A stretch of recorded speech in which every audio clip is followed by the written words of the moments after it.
Dibongkar Denny Siregar, stigma kental Anies sebagai bapak politik identitas bikin para bohir berpikir ulang biayai Anies nyapres. Ditulis oleh tim redaksi jurnal, dikutip dari berbagai sumber. Siapa bilang Anies Baswedan tidak lagi menggunakan politik identitas seperti pada saat dia mencalonkan diri jadi gubernur DKI Jakarta tahun 2017. Beberapa kelompok Anies menolak, bahkan ada yang membantah Anies bukan tokoh politik identitas berbasis agama. Tapi itu kan penolakan yang tidak sesuai dengan realita dan fakta. Dan sekarang pada saat dia safari politik di mana-mana, orang juga mengatakan, wah Anies bukan menyebarkan politik identitas. Dan dengan kondisi survei Anies Baswedan yang terus turun dan stigma yang menempel di Anies Baswedan sebagai bapak politik identitas, jelas bohir-bohir di Pilpres berpikir ulang untuk masuk dan membiayai pertarungannya Anies. Nasib Anies Baswedan memang di ujung tanduk sekarang. Kesana salah, kesini tambah salah. Makanya dia nggak memutuskan apa-apa. Karena memang karakternya begitu juga sejak dulu. Kurang tegas, kurang berani, hanya bisa bermain dengan kata-kata. Jadi pas banget lah judul timeline kali ini. Anies bingung, Anies pun linglung. Saya masih punya banyak lagi bukti soal inkonsistensinya ucapan dan tindakan Anies. Dan ini bahaya, jadi pemimpin pada level apapun bahaya. Teman saya bengong. Saya juga bengong. Kami semua bengong. Indonesia jangan sampai bengong. Apalagi kalau sampai urusan pemimpin tertinggi, Indonesia kudu cerdas, waras, dan berkualitas. Pegiat media sosial Denny Siregar memprediksi biaya untuk Pilpres 2024 bagi para calon presiden seperti bakal Capres Koalisi Perubahan Anies Baswedan, bakal Capres PDIP Ganjar Pranowo, dan Ketua Umum Partai Gerindra Prabowo Subianto. Denny Siregar mengatakan pada tahun 2019 biaya untuk Pilpres mencapai nominal 7-8 triliun rupiah dan pada 2024 diprediksi naik menjadi 10-12 triliun rupiah untuk memenuhi sejumlah kebutuhan seperti kampanye, bayar saksi di TPS, dan lain-lain. Sehingga capres yang akan maju tidak cukup bermodal semangat, harus mempunyai modal yang kuat. Lebih lanjut menurut Denny, para bohir berpotensi tidak mau membiayai Anies untuk maju Pilpres 2024 karena dua alasan, yaitu elektabilitasnya dalam survei terus menurun dan cap bapak politik identitas sejak Pilkada DKI 2017 silam.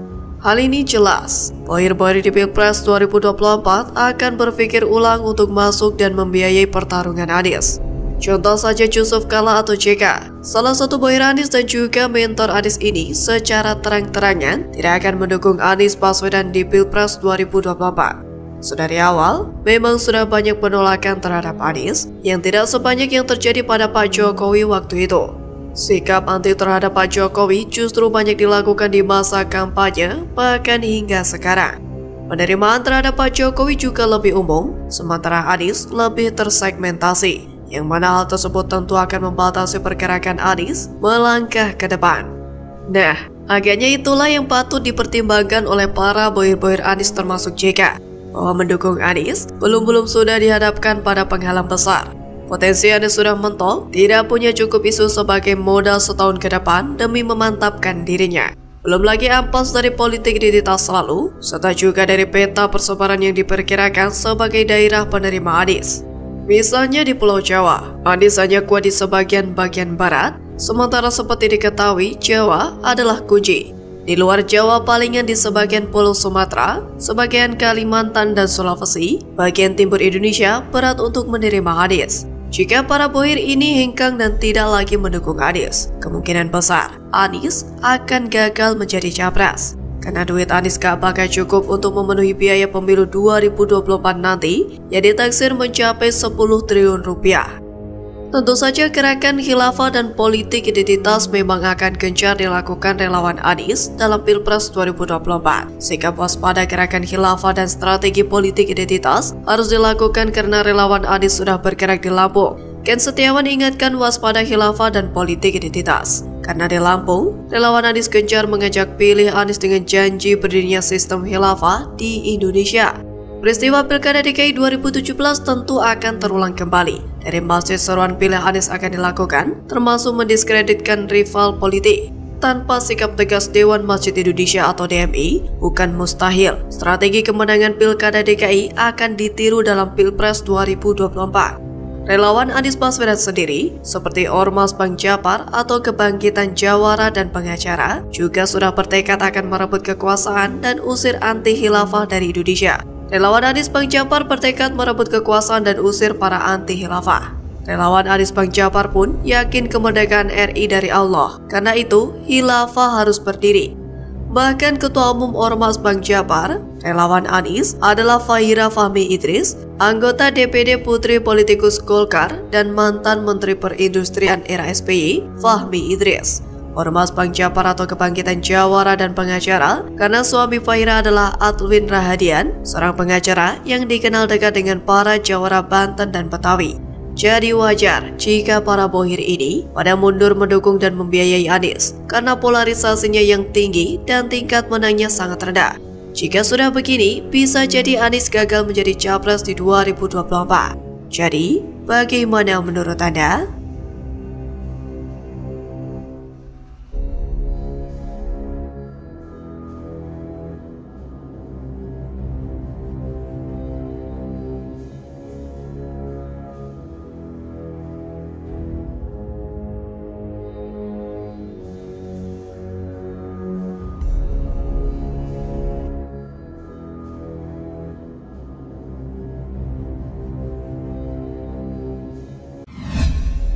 Telah, Fahri Hamzah tampar muka Anies Baswedan, sebut Anies picu pertengkaran, dulu saling dukung, kini saling serang. Nah, saya kan punya kritik kepada Anies Baswedan dan Nasdem karena terlalu cepat menggalang anasir-anasir yang bisa membuat pertengkaran itu semakin meruncing secara tidak rasional. Sebab setiap pertengkaran tidak rasional itu biasanya gagasan tidak dianggap penting, tapi perasaan yang dianggap penting. Nah, kalau kita mengentertain perasaan itu, tidak pernah kita bisa mendapatkan pemimpin yang baik. Makanya sebaiknya ini waktunya move on, ya kan? Kita rekonsiliasi dan kita bangun kekuatan tengah, ya. Itu platformnya Partai Gelora, membangun kekuatan tengah, punya mimpi baru Indonesia sebagai superpower dunia. Ya karena setelah Nasdem mendeklarasikan Anies sebagai capresnya, secara survei ternyata malah semakin turun. Di semua lembaga survei, suara Nasdem itu konsisten turun. Apalah artinya menang jadi capres atau cawapres tapi di Senayan suaranya nggak ada. Mereka nggak mau, semua partai berpikir seperti itu gitu, termasuk Nasdem sendiri gitu. Tapi salah langkah yang dilakukan oleh Nasdem ini yang mendeklarasikan Anies secara terburu-buru itu kemudian nampaknya memang harus dibayar mahal dan kemudian masyarakat akan menghukumnya gitu ke depan tahun 2024 nanti.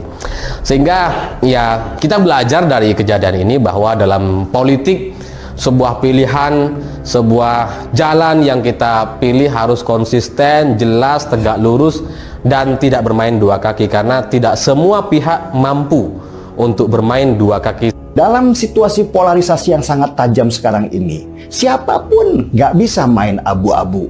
Hitam ya hitam, putih ya putih. Nasdem mencoba bermain di area abu-abu dengan semangat yang oke sih, tapi salah. Yaitu mencoba meminimalkan polarisasi dengan berada di tengah antara para pemilih yang pro NKRI dan pemilih yang ingin menjadikan negara ini negara agama. Apalagi Nasdem dulu sudah dianggap musuh besar kelompok politik identitas itu dan tiba-tiba mencoba berteman dengan mereka. Jelas Nasdem akan dicurigai sebagai kuda Troya yang akan merusak kelompok politik identitas yang sekarang semakin lama ini semakin melemah. Nasdem serba salah jadinya. Kesini dimusuhi, kesana nggak diterima. Halo, kembali lagi dengan saya Nana Janiago di channel TV Jurnal. Wakil Ketua Umum Partai Gelombang Rakyat atau Gelora Indonesia, Fachri Hamzah mengkritik bakal calon presiden dari Partai Nasdem, Anies Baswedan. Anies disebutnya terlalu cepat menggalang anasir-anasir pertengkaran di publik. Pasalnya Anies dianggap tak kedepankan politik gagasan, justru malah mengedepankan politik perasaan yang membuat pertengkaran semakin meruncing secara tidak rasional. Sebab setiap pertengkaran tidak rasional itu biasanya gagasan tidak dianggap penting, tapi perasaan yang dianggap lebih penting. Hal itu disampaikan Fachri Hamzah menanggapi hasil riset digital Gelora Pertamaya yang memotret gagasan 3 bakal calon presiden dalam acara Rakernas Asosiasi Pemerintah Kota Indonesia atau APEKSI yang telah berlangsung di Makassar, Sulawesi Selatan pada 12-14 Juli 2023 lalu. Fachri menilai, jika masih ada baca pres yang masih mengandalkan politik perasaan, maka Indonesia tidak akan pernah mendapatkan pemimpin yang baik.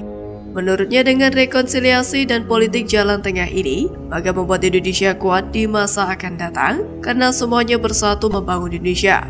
Lebih lanjut, Fachri justru mengklaim, dari ketiga baca pres kekinian, yang paling berpeluang menjadi tokoh jalan tengah adalah Prabowo Subianto, bukan Ganjar Pranowo atau Anies Baswedan. Apalagi kata dia, sekarang Prabowo sudah menjadi bagian dari pemerintahan Kabinet Indonesia Maju yang mengedepankan rekonsiliasi nasional, sehingga tinggal melanjutkan upaya rekonsiliasi yang telah dilakukan oleh Presiden Joko Widodo. Tentu saja apa yang disampaikan Fachri Hamzah jadi tamparan telak bagi Anies Baswedan. Padahal dulu Fachri ini pendukung Anies berat, tapi sekarang malah saling serang.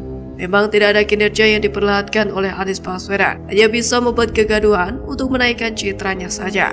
Bisa dibilang, Anies ini bagaikan politisi kutu loncat yang akan menuju ke arah manapun, asalkan ada keuntungan politik untuk dirinya. Ya, sejak namanya mulai diperhitungkan dalam kancah politik, setidaknya di Jakarta pada Pilgub DKI 2017 kemarin, sosok Anies Baswedan ini memang ngeselin. Awalnya memang beliau terlihat saleh, cakap bicara, dan bisa dianggap pintar karena mungkin waktu itu publik terkesima oleh kemampuan olah katanya. Namun tetapi semakin kesini, kapasitas orang ini sekaligus tabiatnya semakin terbuka. Bahkan sudah menjadi rahasia umum, ternyata nggak seperti yang orang kira. Saat ada partai sembrono yang berbaik hati mau mengusungnya sebagai bakal capres 2024 pun, sosok Anies masih juga dirasa bikin risih karena banyak maunya, juga kayak anak ABG yang kemudian sehingga gampang berubah maunya. Secara posisi, sebenarnya jika dibandingkan Prabowo Subianto, apalagi dibandingkan dengan Ganjar Pranowo, yang paling lemah ya kubu Anies ini. Termasuk koalisi Nasdem, PKS, dan Demokrat yang diprediksi akan bubar jalan, kecuali mereka menemukan kesepakatan yang bisa menengahi semua konflik kepentingan yang ada. Cuma yaitu, ego siapa mau dikorbankan karena masing-masing pihak, seperti keras kepala dan ingin memaksakan kehendak kepada yang lain. Termasuk juga Anies, yang bisa dibilang anak pungut, yang bisa dimanfaatkan oleh koalisi partai demi kepentingan mereka. Kalau misalnya beneran maju pada Pilpres 2024 dan itu pun menang. Nah, selain itu Anies juga suka menjual janji manis yang lebih mudah diucapkan dan lebih murah ongkosnya yang kalau nantinya tidak bisa ditepati, cukup dengan alasan manis yang diputar ke sana kemari sampai masyarakat bingung dan bosan. Jadi fokus Anies saat ini adalah menjaga citra politiknya agar jangan sampai rusak dan ternoda. Noda politik masa lalu harus dibersihkan dengan segera sebelum ketahuan banyak orang, meskipun harus memicu pertengkaran antar publik. Jadi, bagaimana menurut Anda?